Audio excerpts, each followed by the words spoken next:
Hi masters, అందరికీ నమస్కారం అండి.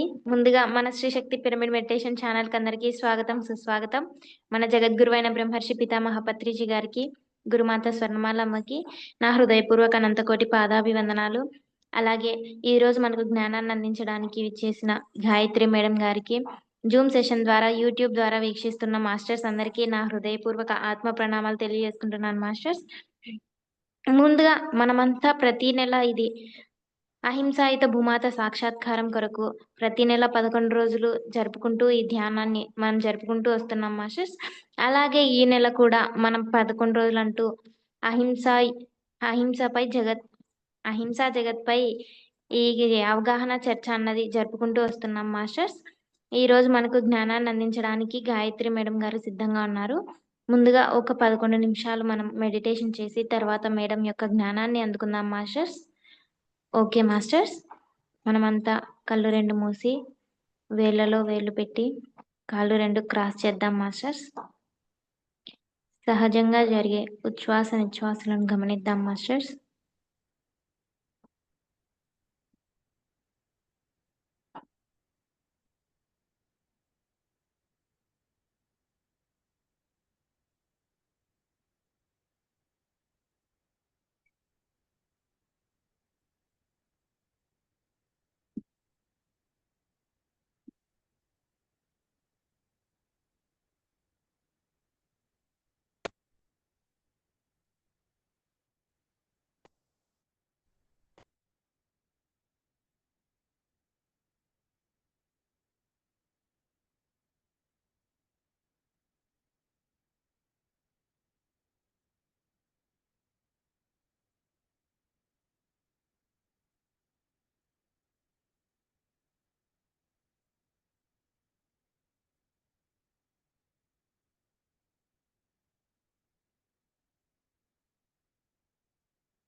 మేడం, మీ ఫోను అడ్డంగా పెట్టుకోరా గాయత్రి గారు? అడ్డంగానే పెట్టుకున్నారు, బట్ మాకు ఇలా కనిపిస్తున్నారు. సో ఇప్పుడు బాగుంది madam. Yes madam, thank you.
Okay masters.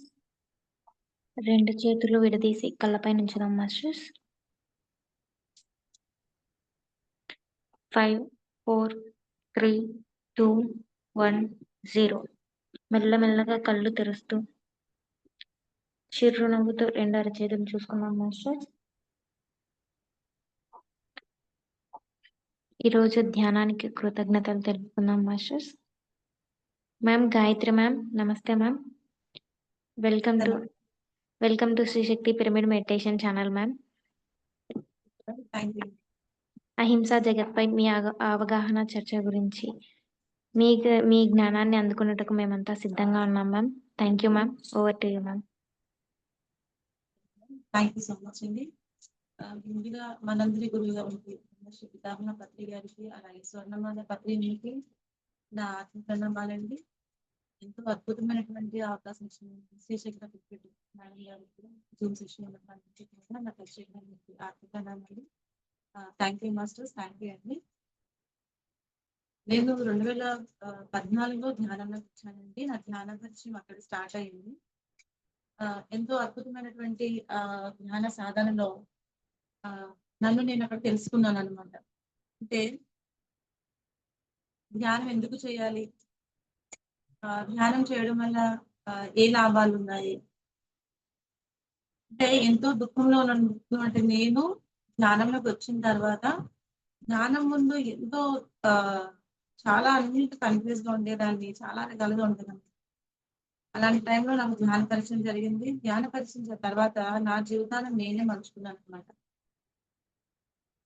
తర్వాత నాకు ఊహు తెలిసి నేను శాకాహారినండి మొట్టమొదటి నుంచి కూడాను. సో ఒకరికి మనం శాకాహారిగా చెప్పాలి అంటే మనకి ఎంతో దాని మీద అవగాహన ఉండాలి, అలానే ధైర్యం కూడా కావాలి. ఎందుకంటే ఇప్పుడున్న సిచ్యువేషన్స్ లో కానీ ఇప్పుడున్న అన్నింటిలో కూడా అందరు కూడా అహింసా మార్గంలో కాకుండా హింసా మార్గంలో ఉన్న వాళ్ళే చాలా మంది అన్నమాట. అలాంటిది ఎంతో అద్భుతంగా పత్రిసారు ఇంకా నీ జీవన అర్థం ఎప్పుడైతే నువ్వు అహింసా మార్గంలోకి ఎప్పుడైతే వస్తావో నీ జీవితం స్వర్గంలో ఉంటుందని చాలా గట్స్ తోని చాలా ఎంతో పరమ పవిత్రమైనటువంటి ఆ యొక్క స్థితిని ఎంతో అద్భుతంగా పత్రిసారు చెప్పడం జరిగింది అనమాట. సో అటువంటి పదాలను పట్టుకొని మనం ప్రతి ఒక్కరిని కూడా అహింసా జగత్ చేయాలి. ఈ భూమి అంతా కూడా అహింసా జగత్గా మారాలి, పిరమిడ్ జగత్తుగా మారాలి, మన జగత్తుగా మారాలి. అహింసో పరమో ధర్మ అంటే మొట్టమొదటి ధర్మమే అహింసా ధర్మము. అంటే కేవలము ప్రతి అంటే ఇక్కడ మన యొక్క ఈ భారతదేశమే కాకుండా యావత్ జగత్తంతా కూడా ఈ అహింసా ధర్మమైనటువంటి ఆ ధర్మాన్ని ఎప్పుడైతే మొట్టమొదటిగా పట్టుకుంటారో అక్కడ ఏమవుతుందంటే మొత్తం అంతా కూడా ఆ యొక్క ధ్యాన జగత్ అహింసా జగత్తుగా మారుతుంది. అటువంటి లక్ష్యంతో మనం అందరం కూడా అందరం కూడా ఆ యొక్క స్థితిలోనే మన అందరం కూడా ప్రచారం చేయడం జరుగుతుంది. అంటే ఎంతో మంది యోగులు ఈ భూమి మీదకి వచ్చారు, ఎన్నో రకాలుగా స్థితులు చెప్పారు. కానీ ఈ భూమి మీద జన్మ తీసుకున్నటువంటి ప్రతి మానవుడు కూడా అహింసాయుతమైనటువంటి ఆ మార్గంలోనే ఉండాలి. అంటే ఈ భూమి మీద ఎంతో మంది ఎన్నో రకాలుగా జీవులు జన్మ తీసుకున్నాయి. అవి కూడా మనలానే దైవంతో ప్రతిరూపంగానే ఉన్నాయి అని ఎప్పుడు మనం తెలుసుకుంటామంటే ఎప్పుడైతే సాధనలో ధ్యానం చేస్తామో తోటి జీవులు కూడా మనలానే ఎంతో అద్భుతమైనటువంటి స్వేచ్ఛ స్వాతంత్ర్యాలకు ఈ భూమి మీద జన్మ తీసుకున్నాయి. అటువంటి వాటితో మనం స్నేహం చేయాలి తప్ప వాటిని మనం హింసించకూడదు అని ఎప్పుడు తెలుస్తుంది? మనం ధ్యానం చేసిన ధ్యానాన్ని సరైన మార్గంలో ఎప్పుడైతే మనం ఉంటామో అప్పుడు మనకి తెలుస్తుంది అనమాట. ధ్యానం చేయనంత వరకు కూడా అంతవరకు ఈ మనిషి రాక్షసుడుగానే ఉంటాడు, రాక్షసత్వంలోనే ఉంటాడు, ఎప్పుడైతే ధ్యాన సాధన చేస్తాడో తాను కూడా దైవకంగా ఉన్నాడు, తాను కూడా ఆ యొక్క పరమాత్మలో ఒక అంశంగా దైవత్వంతోనే ఈ భూమి మీద జీవించాడు. తనతో పాటుగానే ఈ భూమి మీద ఎంతో అద్భుతమైనటువంటి తన యొక్క అన్ని జీవులు కూడా ఈ భూమి మీద జన్మ తీసుకున్నాయని తెలుస్తుందన్నమాట. అలానే అన్ని ధర్మాల్లో కూడా ఉత్తమమైన ధర్మము అహింసా ధర్మం అని చెప్పేసి మనకి బుద్ధుడు అప్పటి మార్గాల్లోని అష్టాంగ మార్గాల్లోని కూడా అహింస పరమో ధర్మ అని చెప్పడం జరిగిందనమాట. అంటే ఏంటి అహింస అంటే ఏంటి? కేవలం మనం ఆ ఒక జీవిని హింసించి మనం అక్కడ చేయడమేనా? లేదు అంటే ఇంకా ఇంకా రూపాలుగా ఉన్నాయంటే మన మనోవాక్కాయ కర్మాల రూపాల్లో కూడా మనం హింస చేస్తుంటాము. అహింస అంటే కేవలము మనం ఒక జీవిని చంపి దాన్ని చేయకుండా మనలో ఉన్నటువంటి ఆ రుగ్మతలు ఏవైతే ఉన్నాయో మనలోనే కూడా ఎన్నో రకాలైనటువంటి దోష గుణాలు కూడా ఉన్నాయి. వాటి నుండి ఎప్పుడైతే మనం బయటపడతామో అక్కడ ఏమవుతుందంటే మనము కూడా దైవత్వంగా మారుతాము. మనం కూడా అహింసా మార్గంలో ఉంటామన్నమాట. అంటే మనోవాక్కాయ కర్మలు ఏంటి అవి? మనసుతో చేసేవి ఉంటాయి. అలానే మన వాక్కు దోష రహితంగా ఉండకూడదంటారు.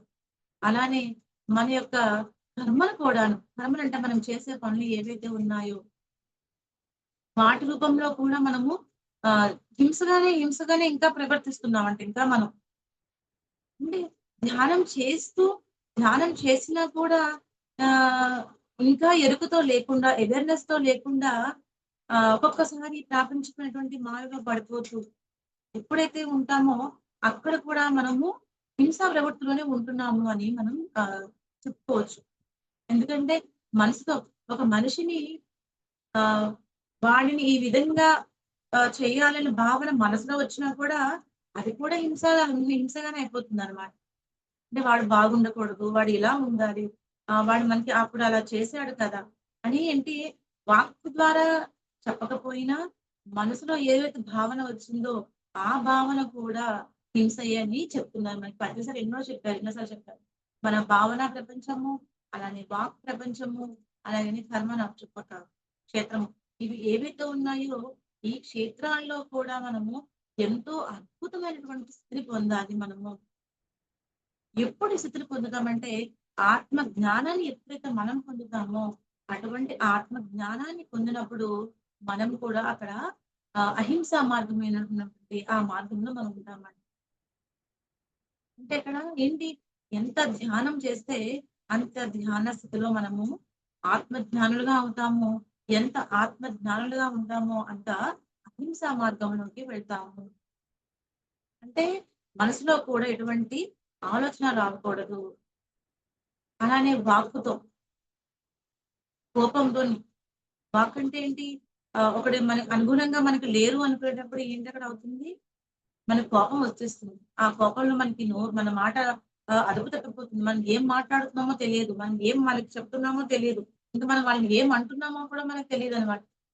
అటువంటి స్థితి ఏర్పడిపోతుంది. ఎప్పుడైతే మనం మనసుని ఎప్పుడైతే నిగ్రహించుకుంటామో మన వాక్కు కూడా అప్పుడు మన స్థితిలో ఉంటుందన్నమాట. అందుకే వారానికి ఒక వారము నిరాహారం చేయమంటారు. అలానే మౌనం ఉండమంటారు ప్రతిసారి. ఎప్పుడైతే నువ్వు మౌన సాధన చేస్తావో, మౌనంలో నువ్వు ఎప్పుడైతే నువ్వు తెలుసుకుంటావో, అంతర్ముఖంగా నువ్వు ఎప్పుడైతే వెళ్తావో అప్పుడు ఏమవుతుంది? నీ వాక్కు మీద నీకు ఒక పటుత్వం వస్తుందన్నమాట. అంటే నువ్వు ఏం మాట్లాడుతున్నావు, ఏం చెప్తున్నావు, ఎదుటి వాళ్ళని ఏ విధంగా నువ్వు చూస్తున్నావు, మాటల ద్వారా హింసిస్తున్నావా అనేది కూడా మనకి అక్కడ వాక్కు ద్వారా మనం చెప్పుకోవచ్చు అన్నమాట. అంటే ఏంటి అహింస అంటే కేవలం ఒక జీవిని హింసించడం మాత్రమే కాకుండా ఈ స్థితిలో ఉన్నటువంటి ఈ యొక్క దశలు ఏవైతే ఉన్నాయో వీటి ద్వారా కూడా మనము అహింసా మార్గంలోనే ఉండాలి. హింసగా మనం ఉండకూడదు. హింసా ప్రవృత్తిని మానుకోవాలి. వాక్కు ఎప్పుడు కూడా దోషరహితంగా ఉండకూడదు. ఎప్పుడు సత్యవాక్యాలు రావాలి. సత్యమే ఉండాలి. ఎప్పుడైతే సత్యంతో మనం ఉంటామో అక్కడ ఏముంటుంది? అక్కడ అహింసయుతమైనటువంటి జగత్తు ఏర్పడుతుంది అనమాట. ఈ భూమి మీద ఉన్నటువంటి ప్రతి జీవి కూడా ప్రతి ఆ అంతా కూడా ఈ యొక్క భూమాత బిడ్డలమే మనందరం కూడా. అది ఎప్పుడు గ్రహిస్తాము? సరైనటువంటి ధ్యాన సాధనలోనే తెలుసుకుంటాము. ధ్యాన సాధన మనము తెలుసుకున్న ఆత్మజ్ఞానం లేకపోతే ఏమవుతుంది అక్కడ? అన్ని దశలా కూడా మనం హింసాత్మకంగానే ఉంటామన్నమాట.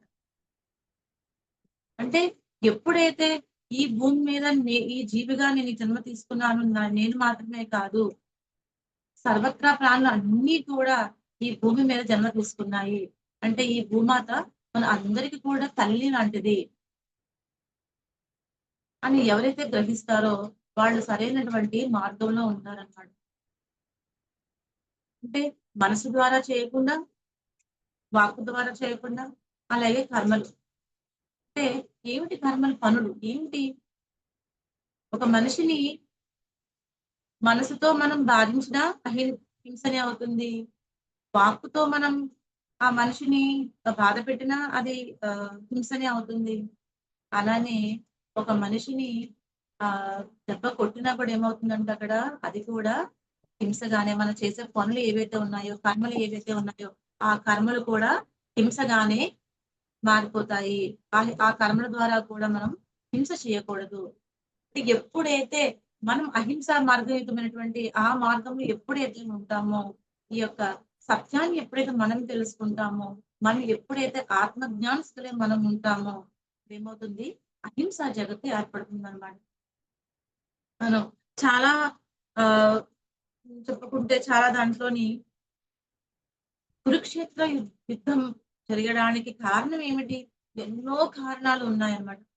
అంటే మనము వాటి నుంచి తీసుకోగలిగితే ఒకానొక స్థితిలోని ద్రౌపది దుర్యోధనుడికి తన తండ్రిని ఎప్పుడైతే అవహేళన చేసిందో, నన్ను ఎప్పుడైతే అవహేళన చేసిందో, ఇంకా ఈ స్త్రీని అక్కడ ఏమిటి? ఆయనకి అహంకారపూరితమైనటువంటి ఆ యొక్క బుద్ధితోని ఎందుకు ఏర్పడింది?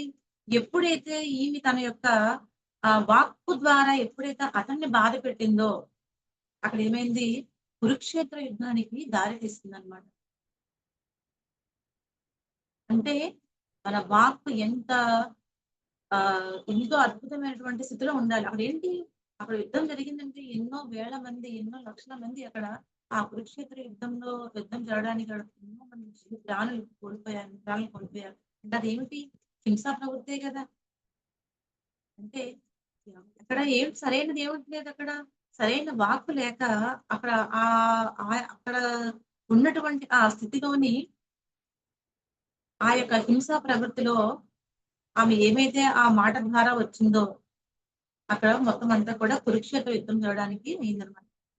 ఎవరికైతే ధ్యాన సాధన చేస్తారో, ధ్యానంలో ఎవరైతే నిరంతరం అవేర్నెస్ తో ఉంటారో అటువంటి వాళ్ళ వాక్కు కూడా శుద్ధమే వస్తుంది.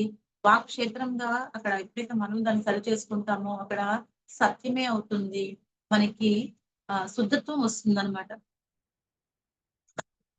సో అలానే మనకి అష్టాంగ మార్గంలోని కూడా పతాంజలి మహర్షి కూడా అహింసో పరమో ధర్మ అని చెప్పారనమాట. అంటే ఎంతో మంది యోగులు ఈ భూమి మీద జన్మ తీసుకున్నటువంటి ఈ కర్మభూమిలో ఎంతో మంది యోగులు కూడా అహింసయే పరమ పుష్పము, అహింసయే పరమో ధర్మము. అంటే ఏంటి? అహింస అంటే ఏంటి? ఏ జీవిని హింసించకూడదు. మనం తీసుకున్నటువంటి జన్మ ఎంతో అద్భుతమైనటువంటి జన్మ. ఈ యొక్క మనిషిగా జన్మ తీసుకున్న మనకి జ్ఞానాన్ని ప్రసాదించాడు ఆయన. మిగిలిన జీవులన్నీ కూడా ఈ యొక్క భూమి మీద తీసుకున్న వాటికి జ్ఞానం లేదు. కానీ మనిషి జన్మ ఎంతో అద్భుతమైనటువంటిది. అంటే మనము కూడా ఆయా స్థితుల్లోనే ఆయా జన్మలో తీసుకుని ఆ జన్మ పరిక్రమలలోనే మనం కూడా చివరిగా ఈ యొక్క జన్మ తీసుకున్నాము. అక్కడ ఆ స్థితికి ఎప్పుడు వస్తుంది మనకి? సరైనటువంటి జ్ఞాన సాధనలోని, స్వాధ్యాయంలోని, సజ్జన సాంగత్యంలోని. ఈ భూమి మీద ప్రతి ఒక్కరూ చేయాల్సిన పని ధ్యానము నిరంతరముగా ఎంతో అద్భుతంగా ధ్యాన సాధన చేయాలి. ఎప్పుడైతే ధ్యాన సాధన చేస్తామో, స్వాధ్యాయం ప్రతి యోగుని యొక్క పుస్తకాలు ఎప్పుడైతే మనం చదువుతామో, అదే ఈ యొక్క భూమి ఇప్పటికీ ఎన్నో సార్లు అంతరించిపోయింది. ఎందువల్ల అంతరించిపోయింది భూమి? ఈ భూమి మీద రాక్షసత్వం పెరిగిపోయి అహింసా మార్గం కాకుండా హింసా ప్రవృత్తులు ఎప్పుడైతే ఈ భూమి మీద పెరిగిపోయిందో, ఇంకా ఆమె భరించే శక్తి కూడా లేక ఏమైందంట, మనమే మన ఈ భూమిని అంతరింపు చేసుకున్నామంట. అలా మనకి మహా అవతరణ బుక్ లో ఉందండి. ఇప్పటికీ భూమి 2 సార్లు అంతరించిపోయిందంట. ఎందువల్ల? మనం ఏదైతే పని మీద వచ్చామో, మన పని ఏంటి? మనం ఏదైతే దేని మీద ఏ లక్ష్యం కోసం వచ్చామో, ఆ లక్ష్యాన్ని మనం సరైన దానిలోని చేయలేకపోవడం వల్ల మనమే ఈ భూమిని అంతరింపు చేసుకున్నామంట. మనం చేయాల్సిన పని ఏంటి? ఈ భూమి మీద పుట్టినటువంటి ప్రతి జీవి కూడా మన స్నేహితుడే. అంటే చాలా మంది నాకు క్వెషన్ వేశారనమాట.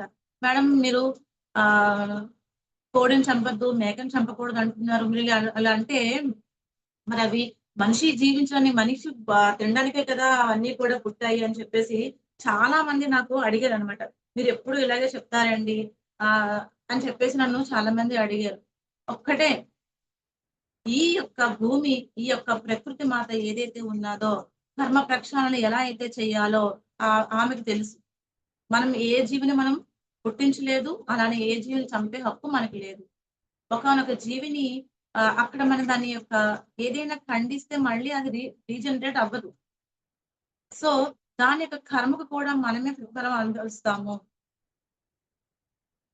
అలా కాకుండా ఈ ప్రకృతి మాతకి ఎక్కడ ఎలా ఎంత వరకు బ్యాలెన్సింగ్ చేయాలి? అంటే మరి అవి ఎక్కువైపోతాయి కదా మేడం! మరి మనం చేయకపోతే ఎలా అని చెప్పేసి చాలా మంది అడిగారనమాట. మనం చేయడానికి మనం ఏం చేయాల్సిన పని? మనం ఏదైతే ఈ భూమి మీదకొచ్చామో మనల్ని మనం తెలుసుకోవడం. సత్య మార్గము. ఏంది సత్యము? మనం ఆత్మ సత్యము, పరమాత్మ సత్యము అని ఏదైతే తెలుసుకున్నామో ఆ లక్ష్యం కోసం మనం వెళ్ళాలి తప్ప, ఒక జీవిని ఎప్పుడు హింసించే హక్కు మనకు లేదు. అదంతా కూడా ప్రకృతి తన యొక్క కర్మ ప్రక్షాళన ఏదైతే ఉన్నదో దానిలో అది బ్యాలెన్సింగ్ చేసుకుంటుంది అని నాకు తెలిసిన దీంట్లోని నేను వాళ్ళకి చెప్తూ ఉంటాననమాట. అంటే ఏంటి? ఎవరైతే ఈ అహింసా ధర్మాన్ని ఎవరైతే ఆచరిస్తారో వారంట ఈ అందరి సమక్షంలో కూడా చాలా అద్భుతంగా ప్రతి ఒక్కరు కూడా స్నేహపూర్వకంగా స్నేహం చేయడానికి వస్తారంట. అంటే ఎప్పుడైతే మనం సత్య మార్గం, అహింసా మార్గంలో ఉంటామో మన చుట్టూ ఉన్న వాతావరణం కూడా ఎంతో అద్భుతంగా తయారవుతుందనమాట. ఎంతో స్నేహపూర్వక వాతావరణం జరుగుతుంది. చూడండి ప్రతిసారి ఎంతో అద్భుతమైనటువంటి ఆ యొక్క దీనితో అహింసని పట్టుకొని ఆయన అహింసో పరమో ధర్మః అంటే ఏ జీవిని మనం చంపే హక్కు లేదు మనకి. మనం ఏ జీవిని కూడా మనం ఆహ్, దాన్ని చేయలేము. అలాంటి స్థితిలో ఉండేటప్పుడు మనము దాన్ని ఎలా మనం చేస్తాము అని ఎప్పుడైతే సార్ ఘంటాపథంగా ధైర్యంగా ఎంతో అద్భుతంగా ఈ భూమి మీదకి వచ్చిన మొట్టమొదటి గురువు అనమాట ఆయన. అహింస ఏ జీవిని చంపకూడదు అని చెప్పే మొట్టమొదటి గురువు మన పత్రి సార్. అక్కడ చూడండి ఎక్కడికెళ్ళినా కూడా ఎంత అద్భుతమైనటువంటి స్నేహపూర్వకంగా అంతా కూడా అన్నమాట. అవేర్‌నెస్ అంతా కూడా ఏర్పడుతుందన్నమాట. అలానే మనం అందరం గూడా ఎవరైతే సత్య మార్గంలో ఉంటామో, అహింసా మార్గంలో ఎవరైతే ఉంటామో, అక్కడ ఏమవుతుందంట మనం వెళ్ళే స్థితులు కూడా ఎంతో అద్భుతంగా మారిపోతూ ఉంటాయంట. అంటే మనకి అనుగుణంగా అక్కడ మారిపోతూ ఉంటాయంట. అలానే బుద్ధుడు చెప్పినటువంటి అహింసో పరమో ధర్మః అని ఈ సకల సృష్టి అంతా కూడా అనేక జీవుల సముదాయము. అన్ని జీవులు కూడా ఒకానొక స్థితిలోని ఈ భూమాత బిడ్డలే అందరూ కూడాను. సో, దేన్ని కూడా మనకి చంపే హక్కు లేదు. వాటిని ఎంతో స్నేహపూర్వకంగా వాటిని మనం చూడాలి. కేవలం జీవులనే కాదు, చెట్లను, మొక్కలను అలానే ఆహ్, మన యొక్క దేహంలో ఉన్నటువంటి ప్రతి ఒక్క అణువుని అన్నమాట. ఎంతో అద్భుతమైనటువంటి ఆ యొక్క స్థితిలో మనం ఎప్పుడైతే ప్రేమ తత్వంతో మనం ఉంటామో, ప్రేమ పూర్వకంగా ఎప్పుడైతే మనం అన్‌కండిషనల్ అవుతూ ఎప్పుడైతే మనం ఉంటామో, అక్కడ ఏమవుతుంది ఆ స్థితి అంతా కూడా ప్రేమమయంగా ఉంటుందన్నమాట. అంటే మనలో ఉన్నటువంటి ఆ ప్రేమతత్వం ఎప్పుడైతే చిగురిస్తుందో, ప్రేమతత్వం ఎప్పుడైతే మనలో ఉంటుందో, అక్కడ అహింసా మార్గంలో మొట్టమొదటిగా మనము అడుగు పెట్టినట్టే అన్నమాట. అంటే ఇది ఎప్పుడు వస్తుందంటే జ్ఞాన స్థితిలోనే వస్తుంది. ఎంత మనం ధ్యాన సాధన చేస్తామో, ఆ ధ్యాన సాధనలోనే మనకి ఎంతో అద్భుతమైనటువంటి ఆ యొక్క ప్రేమ తత్వంతో మనం ఎప్పుడైతే ఉంటామో, మనల్ని మనం ఎప్పుడైతే ప్రేమించుకుంటామో, మనల్ని మనం అద్భుతంగా ప్రేమించుకుంటేనే కదా ప్రతి జీవిని ప్రేమించగలం. ప్రతి ఒక్కరిని కూడా ప్రేమించగలం. మనల్ని మనం ప్రేమించుకోకపోతే ఇంకా ఎదుటి వ్యక్తిని ఏం ప్రేమించగలం మనం? సో, అందువలన అక్కడ ఏంటంట మనకి ఎంతో అద్భుతమైనటువంటి ఆ ప్రేమ తత్వం మనలో చిగురించాలంట. ఎప్పుడైతే ఆ ప్రేమతత్వం మనలో ఉంటుందో అక్కడ ఏమవుతుంది? ప్రతి జీవిలోనూ కూడా మనం కనిపిస్తాం. ప్రతి చెట్టులోనూ కనిపిస్తాం. ప్రతి మొక్కలోనూ కూడా కనిపిస్తాం. అందరిలో కూడా మనమే కనిపిస్తాం అన్నమాట. అంటే అహం బ్రహ్మాస్మి తత్వమసి. అంటే ప్రతి ఈ బ్రహ్మమంతా కూడా అంతటిలోనూ కూడా పరమాత్మ స్వరూపంగా మనం చూస్తామన్నమాట. సో, ఎప్పుడైతే మనం ఆ యొక్క స్థితికి మనం ఎదుగుతామో, ఎప్పుడైతే దాన్ని మనం పొందుతామో, ఆ ఆత్మ జ్ఞానాన్ని పొందుతామో, ఎప్పుడైతే పొందిన ఆత్మ జ్ఞానాన్ని ఎప్పుడైతే మనం అనుభవపూర్వకంగా మనం అనుభవిస్తామో, అక్కడ ఏమవుతుంది? అంతా కూడా అహింస మార్గంగానే మారిపోతుందన్నమాట. అలానే ఆహ్, మనల్ని మనం సరిచేసుకుంటూ, మనల్ని మనం ఎప్పుడైతే ప్రేమపూర్వకంగా మనం యాక్సెప్టెన్స్ చేసుకుంటామో, అలాగే మన చుట్టూతా ఉన్న వాళ్ళని కూడా మనం ఎంతో అద్భుతంగా మనం వాళ్ళని యాక్సెప్టెన్స్ చేయాలన్నమాట. ఇవన్నీ ఏంటి? అహింసాయుత భూమాత సాక్షాత్కారం అంటే మనల్ని మనం ఆ యొక్క సహనమే ప్రగతి అన్నారు వడ్లీ సార్. ఎంతో సహనంతో ఉండాలి. ఎంత సహనంతో మనం ఉంటే అక్కడ అక్కడ ఎంతో అద్భుతమైనటువంటి మిరాకిల్స్ జరుగుతాయన్నమాట. అనుభవమే జ్ఞానం అని చెప్పారు. అనుభవంతో మనల్ని మనం ఎప్పుడైతే తెలుసుకుంటామో అక్కడ అంటే ఇవన్నీ కూడా ఎప్పుడు వస్తాయి అంటే సరైన ధ్యాన మార్గం చేసేటప్పుడు, సరైన ధ్యానంలో ఉండేటప్పుడు మనలోని అన్‌కండీషనల్ ఆ యొక్క ప్రేమ తత్వం ఏదైతే ఉన్నాదో, ఆ ప్రేమ తత్వాన్ని మనము తెలుసుకుంటామన్నమాట. కేవలం నా పరిధిలో మాత్రమే కాదు, బియాండ్ దట్ ఏదైతే ఉన్నాదో అంతటిని కూడా నేను యాక్సెప్టెన్స్ చేయాలి. కేవలం నాకు, నా కుటుంబానికి, నా పరివారానికి మాత్రం కాదు. మొత్తము ఈ యొక్క వసుదైక కుటుంబంలో ఎప్పుడైతే మనము ఆలోచనలోను, మన యొక్క వాక్కులలోను, మన కర్మలలోను, మన యొక్క ఎప్పుడైతే అనుభవపూర్వకంగా మనం అనుభవిస్తామో, అనుభవించిన దానిని ఎప్పుడైతే మనం తెలుసుకొని అందరికి చెప్పగలుగుతామో, వసుదైక కుటుంబంగా ఎప్పుడైతే మనం ఉంటామో, అక్కడ ఆ యొక్క అహింసా వంటి ఆ యొక్క స్థితి మనకి ఏర్పడుతుందన్నమాట. అంతే కదా! అంటే ఆహ్, కేవలము నాది నా అనుకునేటప్పుడు ఏమవుతుందక్కడ? కేవలం అక్కడ స్వార్థపూరితమైనటువంటి స్థితి మాత్రమే ఉంటుందన్నమాట. ఎప్పుడైతే అటువంటి స్థితి కాకుండా మనల్ని ఎంతో అద్భుతమైనటువంటి మనలో ఉన్నటువంటి ఆ పరమాత్మ శక్తిని, పరమాత్మ ఆత్మ చైతన్యాన్ని మనం ఎప్పుడైతే గ్రహిస్తామో, తెలుసుకుంటామో, అక్కడ ఏమవుతుందంటే ఆ యొక్క బ్రహ్మానంద స్థితికి మనం చేరుకుంటామన్నమాట. ఎప్పుడైతే ఆ బ్రహ్మానంద స్థితికి మనం చేరుకుంటామో, అక్కడ ప్రతి ఒక్క జీవిలో కూడా ఆ పరమాత్మే కనిపిస్తాడు. ఆ పరమాత్మ స్వరూపమే ఆహ్, అందరిలో కూడా ఉంది. ప్రతి జీవిలోని కూడా ఉన్నది. అక్కడ మనం చేస్తున్నది ఒక జీవిని హింసిస్తున్నామంటే, అక్కడ మనకి మనం హింసించుకున్నట్టే. మనల్ని మనం చేసుకున్నట్టే. ఒక మనిషిని మానసికంగా మనం హింసిస్తుంటే, అక్కడ మనల్ని మనం హింసించుకున్నట్టే. ఎక్కడా ఏది వదలం. మనం ఏదిస్తే అదే పొందుతాము. యద్భావం తద్భవతి. అంటే ఏదిస్తే అది పొందుతామంటే, నువ్వు ప్రేమతత్వాన్ని ఇస్తే ప్రేమతోనే మనం పొందుతాము. అలాగే నువ్వు హింసా ప్రవృత్తిని ఇస్తే, అది మానసికంగా అవ్వచ్చు, లేదు శారీరకంగా అవ్వచ్చు, లేదు వాక్కు ద్వారా ఇవ్వచ్చు. అక్కడి నుంచి కాకపోయినా ప్రకృతి అంట ఎప్పుడు కూడా గుర్తుపెట్టుకుంటుందంట. మనం మనం ఎదుటి వ్యక్తి మనల్ని ఏదైనా పరుషంగా మాట్లాడినా, పరుషంగా మనం ఏవైతే విషయాలు అవమానించినా, మనం మౌనంగా ఉండిపోయినా అక్కడ ఏమవుతుందంట ప్రకృతి మాత విడిచిపెట్టదంట. ప్రకృతి మాత ఎంతో అద్భుతంగా తిరిగి తిరిగి మళ్ళీ వాడు ఏం తప్పు చేశాడు ఏంటి అనేది అలానే వాడికి చెప్తుందంట. ఎవరో ఒకరి ద్వారా ఏదో ఒక మార్గం ద్వారా అక్కడ తెలుసుకుంటారంట వాళ్ళు. అంటే నా అనుభవంతో కూడా చాలా తెలుసుకున్నానండి. నేను వచ్చి 11 ఏళ్ళు అవుతుంది ధ్యానంలోకి వచ్చి. ప్రతి ఒక్క విషయాన్ని, ప్రతి ఒక్క దాన్ని కూడా ఎంతో అద్భుతంగా నేర్చుకుంటున్నాను నేను. ఇంకా నేర్చుకుంటున్నాను. ఇంకా నేర్చుకోవాల్సింది చాలా ఉంది అన్నమాట ధ్యానంలో. మనం ఎవరిని కూడా ఏ మాట అనకూడదు. మనసు వాక్కుతో కూడా అనకూడదు. వాక్కుతో హింసించకూడదు. అలానే మనం కర్మలతో కూడా హింసించకూడదు. మనసుతో కూడా ఇటువంటి యొక్క భావన కూడా మనకి ఉండకూడదు. అక్కడ ఏమవుతుంది, అక్కడ ఆటోమేటిక్ గా మేనిఫెస్ట్ జరిగిపోతుంది అనమాట అక్కడ. అంటే మనం ఏదైతే ఆస్ట్రల్ గా మనం ఒక థాట్ వదులుతామో అక్కడ ఆ థాట్ పవర్ తో అక్కడ ఏంటంటే ఆస్ట్రల్ గా అక్కడ ఆల్రెడీ మేనిఫెస్ట్ అయిపోయి అది మళ్ళీ ఇక్కడ మనకి పదార్థ రూపంలోనే మనకి అది వచ్చేస్తుంది అనమాట. సో అంటే చూడండి, మన థాట్ కూడా ఎంతో అద్భుతమైనటువంటి ఆ యొక్క స్థితిలో ఉండాలండి మనం.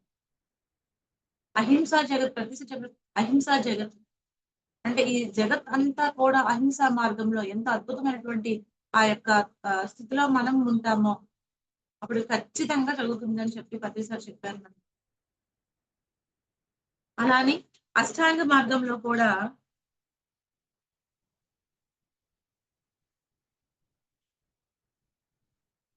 ఒక స్టోరీ అండి. స్టోరీ అంటే చిన్నదే అనమాట. అప్పట్లోని కన్వ మహర్షి అని అష్టాంగ మార్గంలోని ఒక మహర్షి అనమాట. ఆయన ఉండేవారు. అక్కడ ఆ మహర్షి ఆశ్రమంలోనంట జంతువులు అన్ని కూడా ఎంతో అద్భుతమైనటువంటి పూర్వకంగా ఉండేవంట. ఒక పాము, ఒక కప్ప, ఆ తర్వాత సింహము, లేడి అన్ని అంటే చూడండి అక్కడ ఎలా ఒక ఆపోజిట్ ఎప్పుడైనా డైరెక్షన్స్ ఉండేటప్పుడు ఒక సర్పం ఏంటి కప్పని చూడగానే దాని యొక్క స్థితి ఏంటి, దానికి హాని చేయడమే. అలాంటిది అక్కడ స్థితి ఎలా మారిందంటే ఒక ఫ్రెండ్షిప్ నేచర్ తోని ఆ ఎండలో ఉన్నదని చెప్పేసి ఆ కప్ప కంట దాని పడగతోనంటే దానికి నీడని ఏర్పరిచిందండి. అలానే ఒక ముంగీస పాముని ఎప్పుడైతే చూసిందో దానికి ఏంటి ఆపోజిట్ ఎప్పుడు రెండు కూడా కొట్టాడుకుంటాయి అన్నమాట. సో అటువంటి స్థితిలోనే అక్కడ ఏంటి రెండు ఫ్రెండ్షిప్ నేచర్ తో ఉన్నాయండి. అలానే అక్కడ సింహము, అలానే లేడీ ఇవేవి అంటే ఆపోజిట్ ఏవైతే ఉన్నాయో అవన్నీ కూడా మనం తెలుసుకుని ఏంటి విరుద్ధంగా ఉన్నటువంటి ఏవి కూడా ఒక జీవి ఎప్పుడు హింసిస్తూ దాని యొక్క పోషణార్థం చేసుకుంటుంది అని చెప్పేసి మనం చూస్తున్నాం, తెలుసుకున్నాం. కానీ అక్కడ ఉన్నటువంటి ఆ అట్మాస్ఫియర్ లోని అక్కడ ఉన్నటువంటి ఆ యొక్క అహింసాయుతమైనటువంటి ఆ సత్య మార్గం ఏదైతే ఉన్నదో, ధర్మ మార్గం ఏదైతే ఉన్నదో ఏంటి అహింసో పరమో ధర్మ అంటే ఎంతో అద్భుతమైనటువంటి ప్రేమ తత్వంతోని ఉన్నటువంటి అక్కడ ఆశ్రమం అంటే ఏంటి, పూర్తిగా అక్కడ ఏముంటుంది, అక్కడ శాంతి ఉంటుంది, ప్రేమతత్వము ఉంటుంది, స్నేహపూర్వకంగా యాక్సెప్టెన్సీ ఉంటుంది. అంటే పరమ గురువుల దగ్గర ఉండేటప్పుడు అంట ఆ స్థితి ఏర్పడుతుందండి. పరమ గురువులు పరమ సత్యాన్ని తెలుసుకునే వాళ్ళు, అలానే ఆత్మ జ్ఞానాన్ని కనుగొనే వాళ్ళు ఎవరైతే ఆ ప్రెజెన్స్ లో మనం ఉంటామో అక్కడ కూడా మన యొక్క స్థితి కూడా చాలా నిర్మలంగా మారిపోతుందంట, ప్రేమపూర్వకంగా ఉంటుందంట, స్నేహపూర్వకంగా మారిపోతుంది. అంటే ఇవన్నీ కూడా ఆ మనం పురాణాల్లో చెప్పిన కొన్ని ఉంటే మన అనుభవపూర్వకంగా మనం కూడా చాలా తెలుసుకుంటాం మనం కూడా. అలానే ఎంతో అద్భుతమైనటువంటి ఆ యొక్క ఆ ఈ జగత్తుకే పిత అయినటువంటి మనం పత్రిసాల సమక్షంలో ఎవ్వరు ఉన్నా కూడా అటువంటి అద్భుత స్థితిని పొందిన వాళ్ళగా అందరం కూడాను. అంటే ఏంటి మనం ఉన్నటువంటి ఆ స్థితి కూడా ఎంతో అద్భుతమైన స్థితిలో మనం వెళ్ళిన వాళ్ళని అందరూ కూడా. అంటే ఎవరైతే ఆ యొక్క స్థితిని పొందుతారో, ఆత్మజ్ఞాన స్థితిని పొందుతారో, అహింస మార్గంలో ఎవరైతే ఉంటారో, సత్య మార్గాన్ని ఎవరైతే తెలుసుకుంటారో అక్కడ ఏమవుతుందంట ఈ భూమి అంతా కూడా ఎంతో అద్భుతమైనటువంటి అంటే ఈ భూమిని రక్షించాల్సింది కూడా మనమే. ఎందుకు అంటే ఈ ఈ యొక్క భూమాత ఎంతో అద్భుతంగా మనిషితో పాటుగా సకల జీవులను కూడా ఈ యొక్క భూమి మీద ఉద్భవించిందనమాట. ప్రతి జీవి కూడా సముద్రము, అలానే పర్వతాలు, వృక్షాలు, మొక్కలు, చెట్లు ఇవన్నీ కూడా ఈ యొక్క భూమికి బిడ్డలే మనందరం కూడా. అలాంటిది మన సహజ వనరులను మనం నష్టపోతున్నాము. చెట్లను కొట్టేస్తున్నాము, కొండలను కొట్టేస్తున్నాము. మన స్వార్థం కోసం, మనిషి స్వార్థం కోసం ఎంతో హింస అన్నమాట ఇవంతా కూడాను. అలానే సముద్రాలన్నిటిని కూడా పొల్యూషన్ చేసేస్తున్నాము. ఎందువలన ఇవన్నీ చేస్తున్నాము? సరైనటువంటి ధ్యానం లేక. ఎవరికైతే ధ్యానం ఉండదో అక్కడ ఏముంటుంది? అంతా కూడా హింసా ప్రవృత్తే ఉంటుందన్నమాట.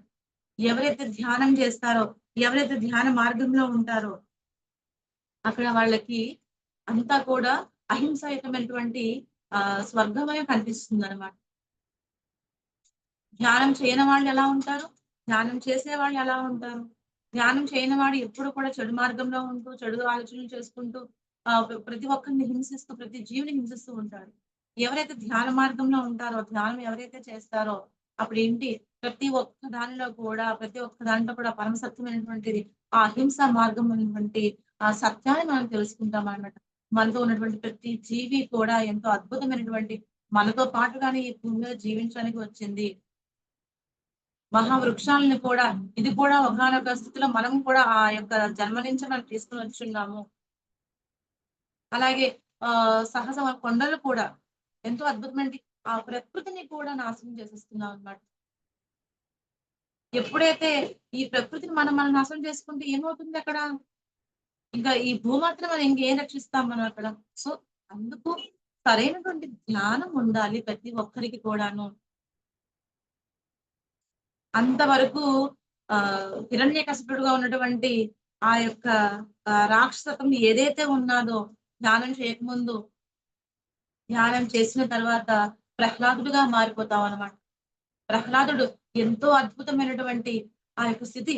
ప్రతి ఒక్క చెట్టులోను, ప్రతి ఒక్క ప్రాణిలోను, ప్రతి ఒక్క వస్తువులోను, ప్రతి పదార్థంలోను కూడా పరమాత్మను చూడగలిగాడు అనమాట. అని అడుగుతాడు కదా, ఎక్కడ భగవంతుడు ఉన్నాడని తండ్రి అడిగేసరికి నువ్వు చూడలేకపోతున్నావు నువ్వు. నా కళ్ళకి ఆయన కనిపిస్తున్నాడు, పరమాత్మ కనిపిస్తున్నాడు, నువ్వు చూడలేకపోతున్నావు. అంటే ఏంటి అక్కడ అర్థం ఏంటి? ఎప్పుడైతే మనం ధ్యానం చేస్తామో, సరైనటువంటి ఆ సాధనలో మనం ఎప్పుడైతే ఉంటామో అప్పుడు మనము ఆ యొక్క థర్డ్ ఐతో అంతటినీ కూడా ప్రతి ఒక్క శక్తిలోను కూడా, ప్రతి ఒక్క పదార్థంలో కూడా, అన్నిటిలో కూడా ఆ పరమాత్మ సత్యమైనటువంటి ఆ సత్యాన్ని మనం తెలుసుకుంటాం. ఎప్పుడైతే అటువంటి సత్యాన్ని మనం తెలుసుకుంటామో అక్కడ ఏమవుతుంది? ఈ జగత్ అంతా కూడా అహింసా జగత్ అవుతుంది. సత్యమైన జగత్ అవుతుంది. సత్యయుగం అవుతుంది. సో మనం తెలుసుకోవాల్సింది, మనం కూడా ఆ యొక్క జీవులతో పాటుగానే ఈ భూమి మీద జన్మ తీసుకున్నాము. సత్యము మనం అంటే ఈ యొక్క కనిపిస్తున్నటువంటి ఈ పదార్థం ఏదైతే ఉన్నాదో, ఈ శరీరం ఏదైతే ఉన్నాదో, దీని కాకుండా బియాండ్ అద్భుతమైనటువంటి ఆ పరమాత్మే మనము కూడా ఆ భగవంతుడి స్వరూపముగానే ఇక్కడ ఒక అంశగా మనం వచ్చాము. మనతో పాటుగానే ఈ జీవులన్నీ కూడా వచ్చున్నాయి. అవి కూడా ఆ యొక్క దైవం ప్రతిరూపాలే ఇవి కూడాను.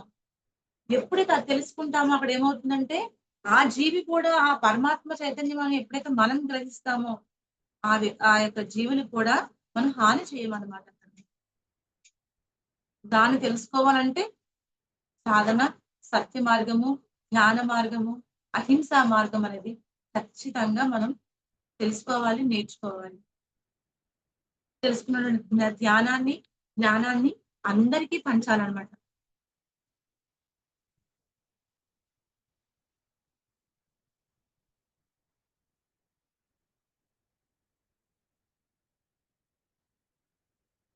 ఎప్పుడైతే మనం ధ్యాన మార్గంలో ఉంటామో అక్కడ మనకి అహింసా మార్గంలో ఉంటామో, ఎక్కడైతే మనకి ధ్యానం తెలియదో అక్కడ ఏమవుతుంది? మనలో ఉన్నటువంటి ఆ యొక్క గుణాలు కూడా మనలో అద్భుతంగానే పెరిగిపోతూ ఉంటాయన్నమాట. ఎందుకు పెరిగిపోతాయి? సరైన సాధన, ధ్యానం ఎప్పుడైతే చేయరో మనలో ఉన్నటువంటి ఆ తమో రజో సత్వగుణాలు ఏవైతే ఉన్నాయో, తమో గుణము రజోగుణం ఏవైతే ఉన్నాయో ఆ గుణాల్లో అద్భుతమైనటువంటి ఆ హింసా ప్రవృత్తి ఉన్నటువంటి ఆ గుణమే ఉంటుందన్నమాట. సో దాని ద్వారా ఇంకా మనం ఆ అంటే విచక్షణ జ్ఞానాన్ని కూడా కోల్పోతాం అన్నమాట. ఎప్పుడైతే ధ్యాన మార్గంతో ధ్యానాన్ని మనం చేస్తామో, సో ప్రతి ఒక్క దానిలో కూడా అటువంటి స్థితిని మనం పొందుతాము. ఆత్మస్థితిని పొందుతాము. అహింసాయుతమైనటువంటి ఈ జగత్తును కూడా, ఈ భూమాతను కూడా మనము రక్షించుకోగలుగుతాం అన్నమాట. ఇప్పటికే మహాతరణ పుస్తకంలో ఉంటుందండి. అంటే ఇప్పటి వరకు మనం భూమిని మన యొక్క స్వార్థపూరితంతోని, మన యొక్క స్వార్థం కోసము, మన స్వప్రయోజనం కోసమంట ఈ యొక్క సృష్టి అంతటిని కూడా మనం బాగా ఇది చేసేసామంట. సో అందువల్ల 2 సార్లు అంతరించిపోయిందంట. చిట్టచివరిగా ఈసారి కూడా భూమి మీద ఎప్పుడైతే స్థాపన జరుగుతుందో, ఎప్పుడైతే అహింసాయుతమైనటువంటి ఆ యొక్క ప్రకరణ ప్రకారం ఎలా అయితే అద్భుతంగా ఆ యొక్క సాధన జరుగుతుందో, అప్పుడు ఏమవుతుందంట, ఈ భూమినంట మనం ఎంతో అద్భుతంగా మనం రక్షించుకోవచ్చంట ఈ భూమాతని. చూడండి మనకి పురాణాల్లోని వినే ఉంటాం మనం. రాక్షసుడు ఎంతో ఈ భూమి మీద ఎంతో దీంతో ప్రతి జీవిని హింసిస్తూ, మానవులని హింసిస్తూ ఉండేటప్పుడు వరాహ పురాణంలో ఉంటుందన్నమాట. ఆ యొక్క భూమాత నేను ఇంకా ఈ ఈ యొక్క రాక్షసత్వం ఏదైతే ఉన్నా దీన్ని ఇంకా నేను భరించలేను, నేను ఇంకా అంతరించిపోతాను అని చెప్పేసి ఏమవుతుందంటే ఆవిడ నారాయణమూర్తి వెళ్ళి అడుగుతున్నాను, విష్ణుమూర్తికి వెళ్ళి అక్కడ నేను ఈ భూమి మీద ఇటువంటి రాక్షసులు ఉండడం వల్ల నేను భరించలేకపోతున్నాను, వాళ్ళ రాక్షసత్వాన్ని భరించలేకపోతున్నాను ఇంకా నేను ఇంకేం చేసేది ఏముంది అని చెప్పేసి అనేటప్పుడు అప్పుడు ఆయన చెప్తాడనమాట, నేను వరాహ అవతారంగా వచ్చి నేను రక్షిస్తాను అని చెప్పేసి అంటే, అక్కడ ఆ యొక్క రాక్షసుడు ఎప్పుడైతే భూమిని తీసుకెళ్ళిపోతాడంట, చాలా దీని లోపలికి తీసుకెళ్ళిపోతే వరాహమూర్తి అవతారంలోని అక్కడ భూమాతని మళ్ళీ ఆయన కొమ్ముల మీద ఉంచి ఆ భూమాతని రక్షిస్తాడంట. అంటే మనకి పవిత్రానాయ సాధూనం వినాశాయ దుష్కృతాం ధర్మ సంస్థాపనార్థాయ సంభవామి యుగే యుగే. అంటే ఎక్కడైతే సాధు సజ్జనులు ఎక్కడైతే నిరంతరం పూజించబడుతుంటారో అక్కడ ఖచ్చితంగా ధర్మ స్థాపనం కోసము ఆ భగవంతుడే ఈ భూమి మీదకి మళ్ళీ అవతరణ చెంది మళ్ళీ భూమాతని కాపాడుతారు అనడానికి పత్తిసారి ఎన్నోసార్లు చెప్పారు. మన అందరం కూడా పిరమిడ్ మాస్టర్ అందరం కూడా అటువంటి సజ్జన సాధువులమే మన అందరం కూడాను. ఈ భూమాతను రక్షించడానికే మనం వచ్చాము. అహింసాయుతమైనటువంటి ఆ మార్గం ఏదైతే ఉన్నదో, ప్రతి జీవిని హింసించకూడదు. సో మనం తెలుసుకున్న సత్యం ఏంటి? అహింసో పరమో ధర్మ. మొట్టమొదటి మార్గము అహింస మార్గము. అటువంటి అహింసా మార్గాన్ని మనం అందరం కూడా చెప్తున్నాము. మనం అటువంటి సాధనలో మనం అందరం ఉన్నాము. అంటే మన అందరం కూడా సాధన సజ్జనంలో అనమాట, అందరం కూడాను. సో అటువంటి వాళ్ళు ఎప్పుడైతే ఉంటుందో ఈ భూమి ఉద్ధరణ జరుగుతుంది, మళ్ళీ కూడా ధర్మ సంస్థాపన జరుగుతుంది. అక్కడ ఎక్కడైతే అధర్మం ఎక్కడైతే అయిపోతుందో అక్కడ ధర్మ స్థాపన కోసము మళ్ళీ సాధు సజ్జనులుగా మళ్ళీ వస్తాము, మళ్ళీ ఇక్కడ ఉంటాము, మళ్ళీ ఇక్కడ మనం తీసుకున్నాం అన్నమాట. అంటే ఏంటి? అహింసాయుతమైనటువంటి ఆ మార్గాన్ని ఆ భూమాతకి మనము అద్భుతమైనటువంటి స్థితి ఏదైతే ఉన్నదో దాన్ని తెలియజేయడానికి మన పిరమిడ్ మాస్టర్ అందరం కూడా కలిసికట్టుగా మనం పనిచేస్తున్నాము. అహింసో పరమో ధర్మ. ప్రతి జీవిని హింసించడానికి లేదు, ప్రతి జీవిని చంపడానికి లేదు. అలానే మన మనసుతో ఏ జీవిని మనసుతో కానీ, వాక్కుతో కానీ, కర్మలతో కానీ, అంటే ఇది తెలుసుకోవాలి, అది తెలుసుకోవాలి. ఎప్పుడైతే మనం ఈ విషయాన్ని తెలుసుకుంటామో అక్కడ ఏమవుతుంది? మనమే ఒక పరమాత్మగా అక్కడ మనం కనిపిస్తాం అన్నమాట. కేవలం ఒక జీవిని హింసించి చేసిన క్రతువు ఏదైతే ఉన్నదో అటువంటి క్రతువుల నుంచి బయటపడాలి అనుకున్నా లేదు, మనము మానసికంగా ఉన్నటువంటి మనసుతో చేసినటువంటి ఏవైతే ఉన్నాయో ఆలోచనలు, అదే వాక్కుతో మనం ఎదుటి వ్యక్తిని ఆ దూషించే స్వభావం ఏవైతే ఉన్నదో అక్కడ, అలానే కర్మలతో చేసే ఏవైతే ఉన్నాయో అన్నింటిని ఎప్పుడైతే వీటన్నింటిని మనం ఓవర్కమ్ చేసుకుంటూ మనల్ని మనం ఎప్పుడైతే తెలుసుకుంటామో అక్కడ ఏమవుతుందంటే అప్పుడే కదా ఇప్పుడు మనం ఇవి చేయగలిగితేనే అక్కడ ఒక జీవనం మనం హింసించకుండా ఉంటాం. ఇక్కడ మనం ఇవన్నీ చేసేటప్పుడు అక్కడ చేస్తే అక్కడ చేయకపోయినా చేసినా ఏంటి అక్కడ? సో మనం ఎప్పుడైతే వీటిని మనం చేస్ తెలుసుకుంటామో ఇవంతా కూడా మనలో కూడా ఆ రాక్షస ప్రవృత్తి ఏదైతే ఉన్నదో ఆ రాక్షస ప్రవృత్తి నుంచి మనం ఎప్పుడైతే బయటపడి మనం కూడా దైవత్వ స్థితిలో ఎప్పుడైతే మనం వెళ్తామో అప్పుడు మనల్ని మనం ఎప్పుడైతే ప్రేమ పూర్వకంగా యాక్సెప్టెన్స్ చేసుకుంటామో నన్ను నేను ఎప్పుడైతే ఎంత హ్యాపీగా నేను యాక్సెప్టెన్స్ చేసుకుంటున్నానో అలానే నా చుట్టూ ఉన్న వాళ్ళని ఎంత బాగా యాక్సెప్టెన్స్ ప్రేమ తత్వంతోని ప్రేమ పూర్వకంగా నేను యాక్సెప్టెన్స్ చేస్తానో అప్పుడే అహింసకమైనటువంటి ఏ జీవిని కూడా మనం చంపడానికి అంగీకరించాలన్నమాట. ఏ జీవిని కూడా చంపడానికి ఇంకా ఎటువంటి స్థితి కూడా మరి రాదు అన్నమాట. అంటే ఏంటి? ఇదంతా కూడా మన లోపలనే ఉంది. మన లోపలే అంత సమస్తము కూడా సృష్టి అంతా కూడా మనలోనే ఉంది. మనల్ని మనం ఎప్పుడైతే సెర్చ్ చేసుకుంటూ మనలో ఉన్నటువంటి దోషాలను ఎప్పుడైతే వాటిని చేసుకుంటామో అంతే కదండి. ఇప్పుడు ఆహ్, మన ఇల్లు అంతా శుభ్రం చేసుకొని చెత్తంతా పక్కవాడి దగ్గర పడేస్తే ఇంకేముంది అక్కడ? అలానే ఆహ్, మనలో ఇంత చెత్త ఉంచుకొని ఒక అహింస మార్గంలో మనం చెప్పమంటే ఎలా చెప్తాం మనం? సో, మనలో ఉన్నటువంటి చెత్తని ఎప్పుడైతే క్లియర్ చేసుకుంటామో, మనం ఎప్పుడైతే ప్యూరిఫై అవుతామో, మనలో ఎప్పుడైతే ప్యూరిటీ వస్తుందో అప్పుడు మనం మనసా, వాచ, కర్మన అప్పుడు 3 ఈ క్రమబద్ధంగా మనకి ఎప్పుడైతే 3 ఆహ్, మనసుతో మనం ఏదైతే చెప్పామో మనసుతో, అలాగే వాక్కుతోను, అలాగే కర్మలతోను ఎప్పుడైతే ఈ 3 ఏకంగా అవుతాయో అక్కడ ఖచ్చితంగా సత్య మార్గమైనటువంటి అహింసా మార్గాన్ని మనం అద్భుతంగా మనం తెలుసుకుంటాము. అటువంటి అహింసా మార్గంలోనే మనం ఉంటామనమాట. అప్పుడే ఈ భూమాత అహింసకమైనటువంటి భూమాత సాక్షాత్కారం చెందుతుందన్నమాట. మనం కేవలం ఇది చేస్తే కాదు, ఇది కూడా చేయాలన్నమాట. ఎటువంటి స్థితిలోనైనటువంటి ఆ యొక్క జ్ఞానాన్ని ఎప్పుడైతే మనం పొందామో, జ్ఞానంతో పాటుగా మన ఆత్మ జ్ఞానాన్ని పొందామో, ఆత్మ జ్ఞానాన్ని మన అందరిని ఎప్పుడైతే మనం అందరికి పంచుతామో, అక్కడ అంతా కూడా ఆహ్, సజ్జన సాంగత్యంతో ఎప్పుడైతే మనం ఉంటామో, అంటే సజ్జనులతో ఎప్పుడైతే సాంగత్యం చేస్తామో, అక్కడ అంతా కూడా అహింసాయుతమైనటువంటి మార్గానికి దారులు ఏర్పడతాయన్నమాట. సో,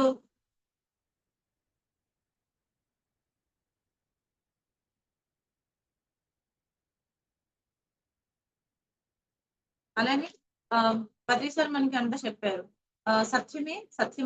సత్యమేవ జయతే అహింసో పరమో ధర్మః. ఈ 2 మార్గాలు కూడా ఏమిటి సత్యము? మనమనే మనము ఆ భగవంతుడి యొక్క స్వరూపాలుగా మనందరం గూడాను. ఈ శరీరం అంటే మనము కాదు.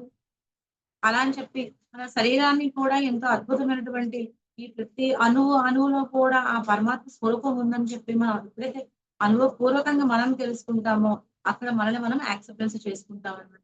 ఎప్పుడైతే అహింసయుతమైనటువంటి అహింస పరమో ధర్మః ప్రతి జీవిలో కూడా ఆ పరమాత్మ స్వరూపమే ఉన్నాడని చెప్పి ఎప్పుడైతే మనం అనుభవపూర్వకంగా మనం ఎప్పుడైతే గ్రహిస్తామో, అక్కడ సర్వత్రా అంతా కూడా ఆ యొక్క పరమాత్మ చైతన్యాన్ని, పరమాత్మ శక్తిని మనం తెలుసుకుంటామో, ఎప్పుడైతే మనలో ఉన్నటువంటి ఆ శక్తిని మనం ఎప్పుడైతే తెలుసుకుంటామో, ఈ భూమాత సృష్టించినటువంటి ఈ యొక్క సహజ వనరులు ఏవైతే ఉన్నాయో, ఈ ప్రకృతిలో ఉన్నటువంటి ప్రతి ఒక్క జీవి కూడాను, జీవి కాదు ప్రతి ఒక్క స్థితి అన్నమాట. అంటే చెట్లను నరకకూడదు, వనరులను వృధా చేయకూడదు. ప్రతి ఒక్క దాంట్లో కూడా చాలా అద్భుతమైనటువంటి ఆ స్థితిని ఎప్పుడైతే పొందుతామో మనము, అక్కడ మనమే అక్కడ అందరిలో కనిపిస్తాము. మనమే అక్కడ సత్యమే మనం ఆహ్, ఆహ్, కనిపిస్తామనమాట. అంటే ఎదుటి దాంట్లో కూడా మనమే వాటిని చూడగలుగుతామనమాట. అటువంటి స్థితి మనం చూడాలనుకుంటే ధ్యానము ధ్యానము ధ్యానం ధ్యానము. ధ్యానాన్ని ఎవరైతే సరెండరెన్స్ ఎవరవుతారో, ఎవరైతే శరణాగతి చెందుతారో, ఎవరైతే ధ్యానాన్ని సరైన సాధనలో ఎప్పుడైతే చేస్తారో అక్కడ అద్భుతంగా మన అనుభవపూర్వకంగా ప్రతి ఒక్క దాన్ని కూడా మన అనుభవంలోకి తెచ్చుకుంటాం అనమాట. ఎప్పుడైతే మనం అనుభవంలోకి తెచ్చుకుంటామో అక్కడ ఏమవుతుంది, మనము కూడా అహింసాయుతమైనటువంటి అహింసా మార్గంలో మనం వెళ్తాము. సో అంటే ప్రతి జీవిలోని కూడా ఆ యొక్క పరమాత్మ చైతన్యం ఉంది. ఈ ప్రకృతి మాత అంతటికి కూడా ఈ ఈ శక్తి అంతటిని కూడా మనకి ఆ యొక్క ధ్యాన సదలో మనం పొందుతాము. అలానే అహింసాయుతమైనటువంటి ఆ భూమాత సాక్షాత్కారానికి మనం చెందాలి అనుకుంటే, భూమాత సాక్షాత్కరించమంటే ఏంటి? ఎక్కడో కాదు, మనలోనే అవంతా ఉందన్నమాట. అంటే ఎప్పుడైతే మనల్ని మనం పునరుద్ధరించుకుంటామో, మనకి మనం కంప్లీట్ గా మనల్ని మనం ఎప్పుడైతే మనం తెలుసుకుంటామో, ఆ భూమాతతో మనం కనెక్ట్ అయి ఉంటామన్నమాట. ఆ శక్తిని కూడా మనము ఆ భూమాతకి మనం ఇవ్వగలుగుతాము. అంటే భూమాత మన శక్తిని ఇవ్వగలుగుతామంటే ఎంతో అద్భుతమైనటువంటి ఆ శక్తి ఆ ఉన్నటువంటి ఆ ఆ భూమాతకి మనం చేయాల్సింది ఏమిటి? ఏ జీవిని హింసించకూడదు. అటువంటిగానే ఎవరిని కూడా బాధ పెట్టకూడదు. ఎప్పుడైతే ఈ యొక్క పరిణామాల క్రమంలో ఎప్పుడైతే మనం తెలుసుకుంటామో అక్కడ ఏమవుతుందంటే ఖచ్చితంగా మనం చేయాల్సింది జ్ఞానము, స్వాధ్యాయము, సజ్జన సాంగత్యం. ఎప్పుడైతే ఇవి చేస్తూ మనం పొందినటువంటి ఆత్మ జ్ఞానాన్ని ఎప్పుడైతే అందరికీ పంచుతామో, పొందినటువంటి ఆత్మ జ్ఞానం ఏంటి? మనతో పాటుగానే ఈ సకల సృష్టి అంతా కూడా మనతో పాటుగానే ఉద్భవించింది. ప్రతి ఒక్క దాంట్లో కూడా ఆ పరమాత్మ చైతన్యమే ఉన్నది. ప్రతి ఒక్కరిలో కూడా ఆత్మ చైతన్య పదార్థం ఆ పరమాత్మ స్థితే ఉన్నది అని ఎప్పుడైతే మనం అనుభవపూర్వకంగా మనం తెలుసుకుంటామో, తెలుసుకున్న దానిని ఎప్పుడైతే మనం చెప్పగలుగుతామో, అంటే అనుభవంతో చెప్పే ఒకలా ఉంటుంది. చదివినది ఒకలా ఉంటుందన్నమాట. ఇప్పుడు చదివిందనుకోండి, ఓన్లీ కేవలం చదివింది మాత్రమే అక్కడ మనం దానికి చేయగలం. అలాగే మన అనుభవంతో కూడి తీసుకున్నది ఏదైతే ఉన్నదో దాన్ని చెప్తే ఏమవుతుంది, అక్కడ యాక్సెప్టెన్స్ వస్తుందన్నమాట. ఎదుటి వాళ్ళకి చాలా చక్కగా వెళ్తుందన్నమాట అది. సో ఇంతటి వరకు నేను తెలుసుకుంది ఎంతో అద్భుతంగా తెలుసుకున్నానండి ధ్యానంలోకి వచ్చిన తర్వాత. ప్రతి ఒక్క స్థితిలోని కూడా అన్నమాట మనల్ని మనం ఎప్పుడైతే సరి చేసుకుంటామో, మనలో ఉన్నటువంటి గుణాలు ఏవైతే ఉన్నాయో వాటిని ఒకటి ఒకటిగా సెలెక్ట్ చెక్ చేసుకుంటూ ఎప్పుడైతే మనం దీంట్లో ఉంటామో, ఎప్పుడైతే స్థితి బట్టి అంటే మన ఉన్న స్థితి నుండి ఇంకా ఉన్నత స్థితికి మనం ఎదగాలి అనుకుంటే మనల్ని మనం ఎప్పుడు కూడా సరి చేసుకుంటూ మనం పొందినటువంటి జ్ఞానాన్ని అందరికీ పంచుతూ ఎప్పుడు కూడా ఈ మనోవాక్కాయ కర్మలతో చేసినటువంటి ఆ స్థితిని కూడా దాటాలన్నమాట. ఎప్పుడైతే దాటుతామో అన్‌కండీషనల్ లవ్ ఎప్పుడైతే ఏర్పడుతుందో అంతవరకు సాధ్యం కాదండి. అన్‌కండీషనల్ లవ్ ఎప్పుడైతే అంటే ఎటువంటి కండిషన్ లేనటువంటి ఆ ప్రేమతత్వం ఎప్పుడైతే మనలో ఏర్పడుతుందో, అంటే నా వరకు మాత్రమే పరిమితమైనటువంటి ఉన్నటువంటి ఆ ప్రేమతత్వం ఏదైతే ఉన్నదో దాన్ని ప్రతి జీవికి ప్రతి దానికి కూడా సర్వత్రా అంతటిని కూడా మనం ఆ ప్రేమ తత్వంతో ఎప్పుడైతే మనం తెలుసుకుంటామో. Okay ma'am. Okay. Thank you అండి. Thank you so much ma'am. ఫ్లోలో వెళ్ళిపోతున్నాను. Thank you. ఎంతో అద్భుతమైన అవకాశం ఇచ్చారు. Thank you madam. Thank you. Thank you ma'am. Gayatri ma'am, మీరు కూడా మాకు చాలా అద్భుతమైన జ్ఞానాన్ని పంచారు మ్యామ్. ప్రతి జీవి కూడా ఈ భూమాతకి బిడ్డనే అని చెప్పి, అలాగే అహింస జగత్ గురించి చాలా అద్భుతమైన జ్ఞానాన్ని మాకు అందించారు ma'am. Thank you so much ma'am. Thank you madam. Thank you. Yeah, thank you so much, ma'am. Gayatri madam, thank you very much. Yes, వింటూ నేను కూడా ఉన్నాను ఇలాగే. నిజంగానే అద్భుతం. చాలా మంచిగా చెప్పారు, షేర్ చేసుకున్నారు మాతో. యా, ఈ ఈ మనం నేర్చుకున్నది ఏదైతే ఉందో మన లైఫ్లో మనం ఇంప్లిమెంట్ చేస్తే చాలా ముందుకు ఎదుగుతాం. అందులో మనకు ముఖ్యంగా పత్రి సార్ చెప్పింది అహింస గురించే ఎక్కువగా చెప్పారు ఆయన. సో దాన్ని ఆచరించాము అంటే కనుక happy madam. Yes, super. Thank you so much. Yes. Madam నేను సాయి అమ్మగారితోటి కాల్ మాట్లాడి మీ నంబర్ ఇప్పించుకుంటాను, మీతో మాట్లాడతాను మేడం. ఓకేనా? Yes, thank you madam. Abhi end చేసేనా, హోస్టింగ్ ఇచ్చేసాను చూడు. ఓకే మాస్టర్స్, ఈ రోజు మనం అహింసా జగత్పై జ్ఞానాన్ని గాయత్రి మేడం ఆధ్వర్యంలో అద్భుతమైన జ్ఞానాన్ని అందుకున్నాం కదండి మాస్టర్స్. అలాగే మరొక మాస్టర్తో రేపు మనం ఈ కార్యక్రమాన్ని కొనసాగిద్దామండి. అంతకంటే ముందుగా మన శ్రీశక్తి పిరమిడ్ మెడిటేషన్ ఛానల్ని ఎవరు కూడా లైక్, షేర్, సబ్స్క్రైబ్ చేయకుండా ఉండకండి. అలాగే పక్కనే ఉన్న బెల్ ఐకాన్ని ప్రెస్ చేసినట్లయితే మన ఛానల్ నుండి విడుదలయ్యే విజ్ఞానవంతమైన నోటిఫికేషన్స్ మీ అందరికీ అందించబడతాయి masters. Thank you masters, thank you so much. Thank you.